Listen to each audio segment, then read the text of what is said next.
Good evening.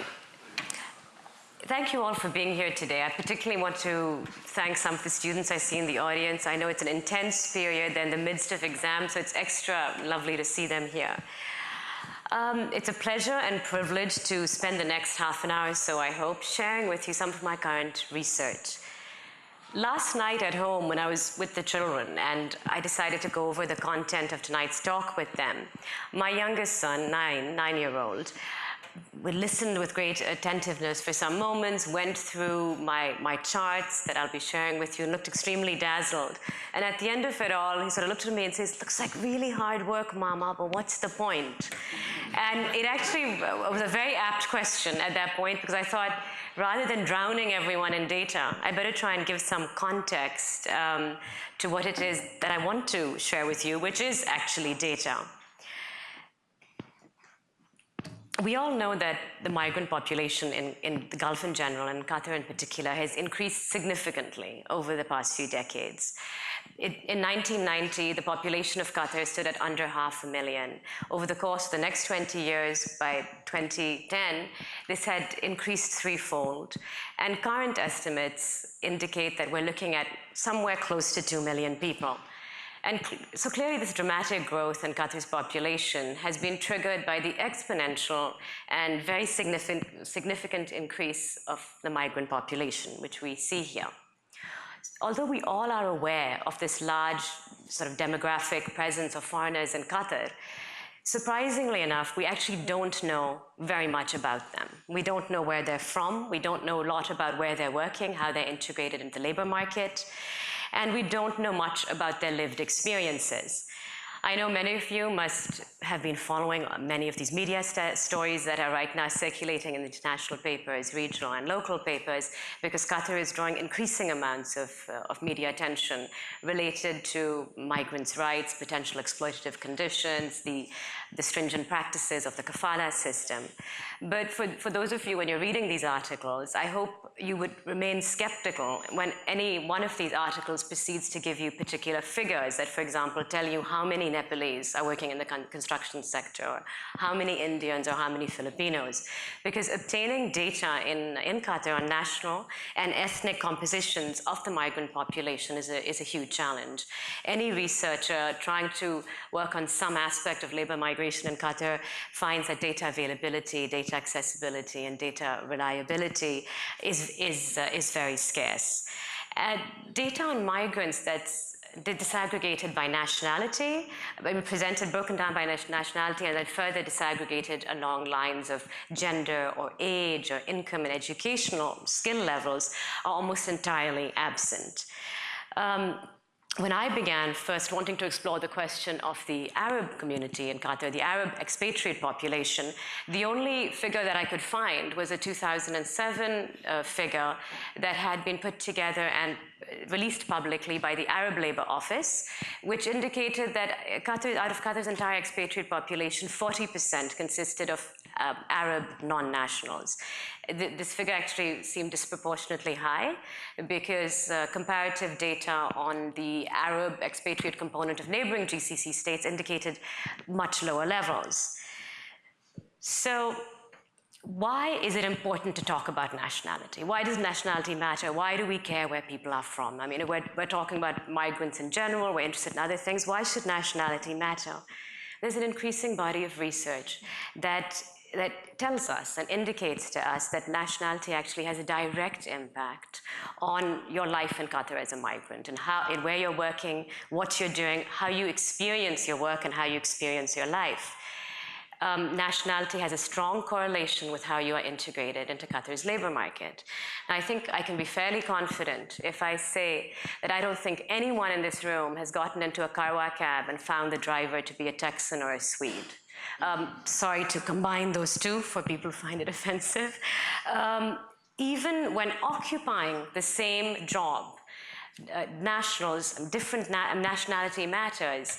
If nationality determines differences in salary structure, in benefits, in workplace interrelations, in your relationship with your supervisor. We see much higher levels, for example, of contractual disputes arising out of certain nationalities. And limited research that has been done, I mean, colleagues at Carnegie Mellon engaged in a fairly focused and intensive exercise of carrying out qualitative and quantitative interviews of the construction worker sector here in Qatar over the previous 2 years.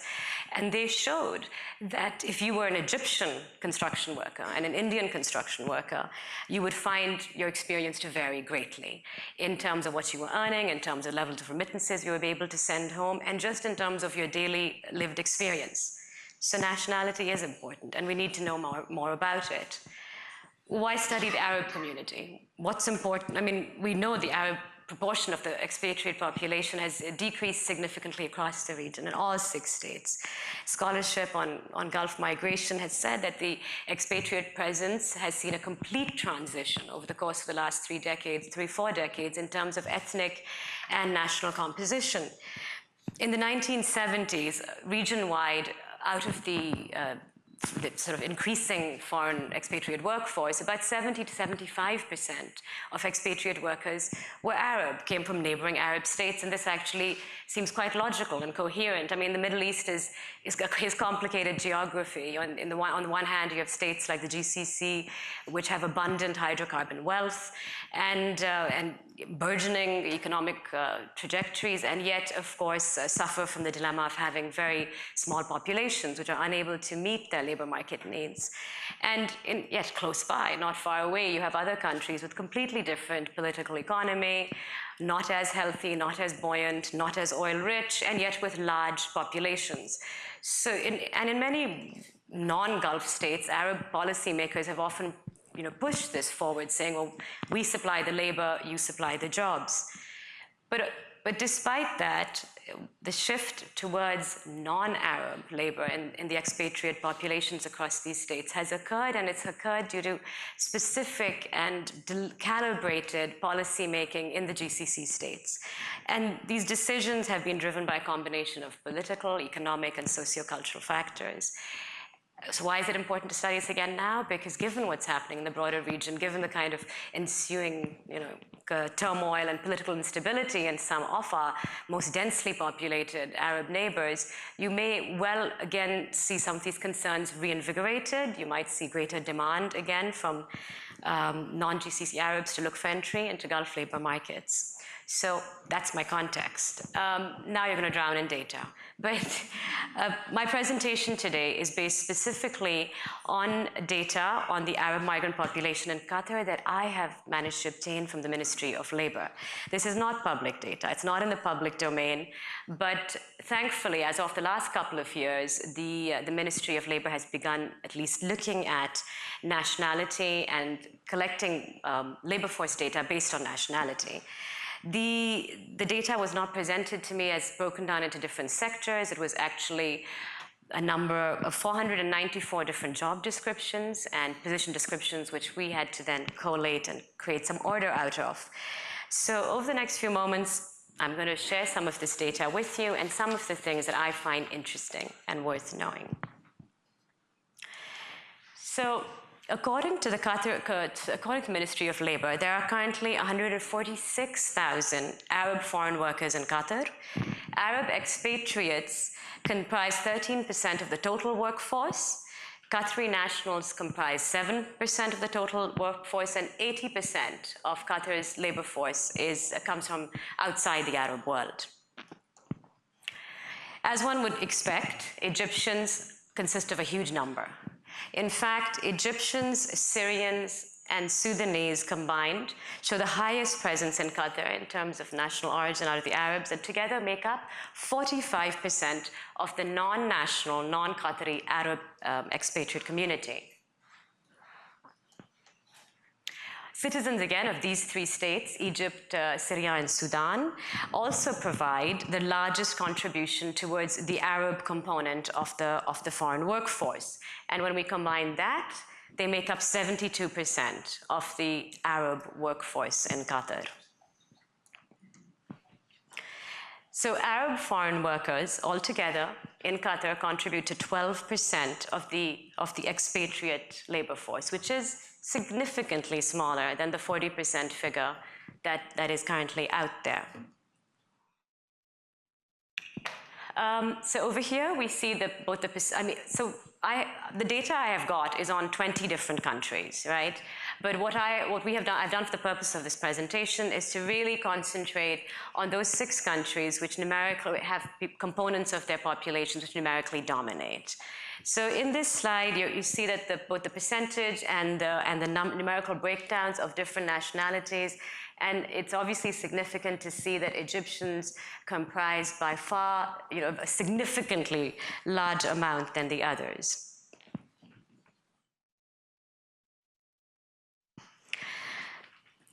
While 52% of resident Arabs in Qatar are active in the labor force and have jobs and contribute to the economy, the total population of the Arab expat population, as I said, was about 281,000. So actually, 48% of the total Arab population in Qatar is not contributing economically. It consists of children, housewives, students, dependents, basically, dependents non-working dependents. This again is significant and interesting because corresponding data for other nationalities in Qatar shows something very different. 48% of the Arab community here is non-working. Out of the Indian community, only 17% are non-working dependents. And out of the Nepalese community, 1%. So if you're a Qatari policymaker, you can kind of see why it might be more worth your time to actually get your labor from Asia. In Qatar, both state, citizen society are extremely concerned about the demographic imbalance and the increasing presence of foreigners outnumbering them. And so really what they're looking for is to have their labor market needs met without any incremental increases to the population. And so sort of having a comparative view, this also reinforces previous analysis that's been done, which says that Arabs move to the Gulf and like to move with their families. And that is verified actually through some of this data here. Additionally, the high percentage of dependents amongst the Arab migrant community, the Arab expatriate community in Qatar lends us to believe that Arab expatriates in Qatar are occupying jobs which pay them significantly more than Asians do. Because in Qatar, unless you earn a minimum of 12,000 riyals a month, you can't sponsor your family for a visa. So, there's more data. Again, I've restricted this to certain sectoral breakdowns, right? I mean, we have about 18, but these are the ones we have. The MOL data provides us with some understanding of what the occupational breakdowns are and where Arab nationals are placed in the workforce. Now, Arab expatriates obviously occupy positions across the entire labor market and work in many different sectors. They don't demonstrate a clear propensity towards just in one or two main sectors. But the data does show some significant variances in how Arabs are integrated and how certain nationals, Arab nationals, are dominating certain sectors. I'll briefly run through some of this, but I hope you don't fall asleep. Egyptians make up the bulk of workers. They're working in many different occupational sectors, but they show a strong inclination of working in managerial and administrative sectors, as well as professional, scientific, and technical fields. Sudanese expatriates in Qatar are principally working in professional, scientific, and technical activities, followed by managerial and administrative sectors, and then also in law enforcement and legal services. Syrians are for the most part, actually employed in mining, construction, and manufacturing, more low-skilled jobs, and then followed by professional, scientific, and technical fields. In the next few slides, I'm going to illustrate a few things that I think are interesting related to these variances according by nationality that I mentioned. Please try to not focus too much on the fact that there's a lot of red. Egypt is marked as red, and the Egyptians, comprising almost 73,000 out of 146, obviously dominate. But what I think is interesting in this slide is that the Jordanian Arab expatriate population only comprises of 6% of the Arab population. But yet, when it comes to education, the Jordanians occupy 17% of all the jobs occupied by Arab expatriates in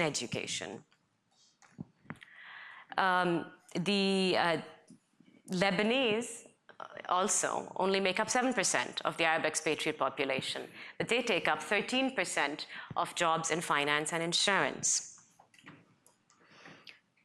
Legal and law enforcement activities. So Egyptians, as I mentioned earlier, make up 49% of the Arab expatriate workforce, but they make up 60% of our jobs in legal and law enforcement activities. Clearly, our Egyptian friends love maintaining law and order, or maybe they like uniforms.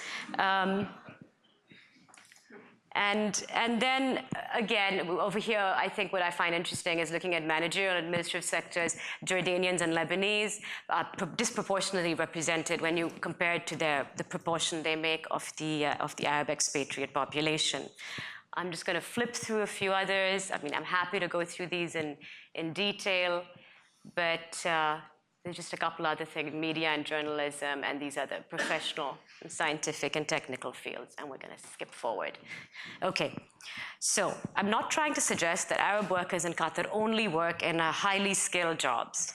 But there are indications that Arabs do occupy proportionately higher numbers of these jobs than we previously knew. To put this in simple terms, if you bear with me and look at this slide for a minute, the red bars indicate jobs that we would normally classify as low to low medium skill. Those are the job sectors. The other bars of combined colors are jobs that are normally considered skilled or high skilled. So again, like education, media journalism, finance, professional positions. And if you look at these 6 countries indicated, except for Syria, which is in the second bar chart, whatever, which actually demonstrates that quite a few Syrians are working in lower sectors or lower income, lower skill sectors of the economy. For pretty much all the other Arab states indicated here, 40 to 50% of them are working in the skilled sector. And then there's some quite startling results. If you look at Lebanon and Jordan, I mean, 88% of Jordanians in Qatar are working in skilled or high-skilled positions, and about 81% of the Lebanese are working also in highly skilled positions. For comparative purposes, I've picked 4 sectors. The first one is mining, construction, and manufacturing combined. Again, this employs the bulk of the migrant labor or foreign workforce in Qatar, almost 700,000 jobs. Education, finance, and professional and scientific sectors are all much smaller in terms of the real numbers. But there's something interesting about how expatriate Arabs are integrated in these 4 sectors. Out of the Arab states, only 2, Egypt and Syria, actually demonstrate sort of significant levels of their citizens participating in mining, construction, and manufacturing. About 8,000 Egyptians and 3,000 Syrians work in that sector. Arab migrants of 17 non-GCC Arab states combined make up just over 14,000 jobs out of 700,000 in that sector. So just 2% of the jobs occupied, all those jobs occupied by foreigners in mining, construction, and manufacturing are taken up by Arabs, despite the fact that they're 12% of the expat population. So based on this entire data set, actually less than 10% of the Arabs work in lower income sectors. And my last slide. In this slide, again, I have those same 4 sectors. I've taken those 3 high skill sectors against the lower skill sector. And this is, I think, quite significant and interesting. Arabs comprise only 12% of the Qatari labor force, yet make up more than 20% of jobs in the educational sector, more than 95% of the jobs in finance and insurance, and over 89% of jobs in the professional, scientific, and technical fields. So a general interpretation of this data set, and I'm not fully done with my research, but it allows us to speculate that gradually over time, Arab migrants in Qatar populating lower income jobs have been replaced by Asians. And then in percentage terms, right now, we see Arab migrants and Arab expatriates occupying positions which are possibly higher income and certainly higher skill levels than the Asian counterparts. The causal reasons for this variation may well be because of the cultural and linguistic and other skills that Arabs Arabs bring with them and which are necessary for these positions at that part of the labor market. It's interesting to think about these things because Qatar is increasingly focusing on its need to move forward and develop what it keeps referring to as its knowledge-based economy. And many of policy documents in Qatar regularly now talk about the need to retain and integrate the highly skilled and to recruit, integrate, and retain the highly skilled and how to actually attract more skilled workers. This is significant because clearly the Arab expatriate population contributes a lot to those sectors, and there's a certain resilience that they have to maintaining these positions in these sectors. Of course, at the same time, there are a lot of political situations in the region which will also impact in Qatar and how it decides to move forward with its policy making. Thank you. That's it. Thank you.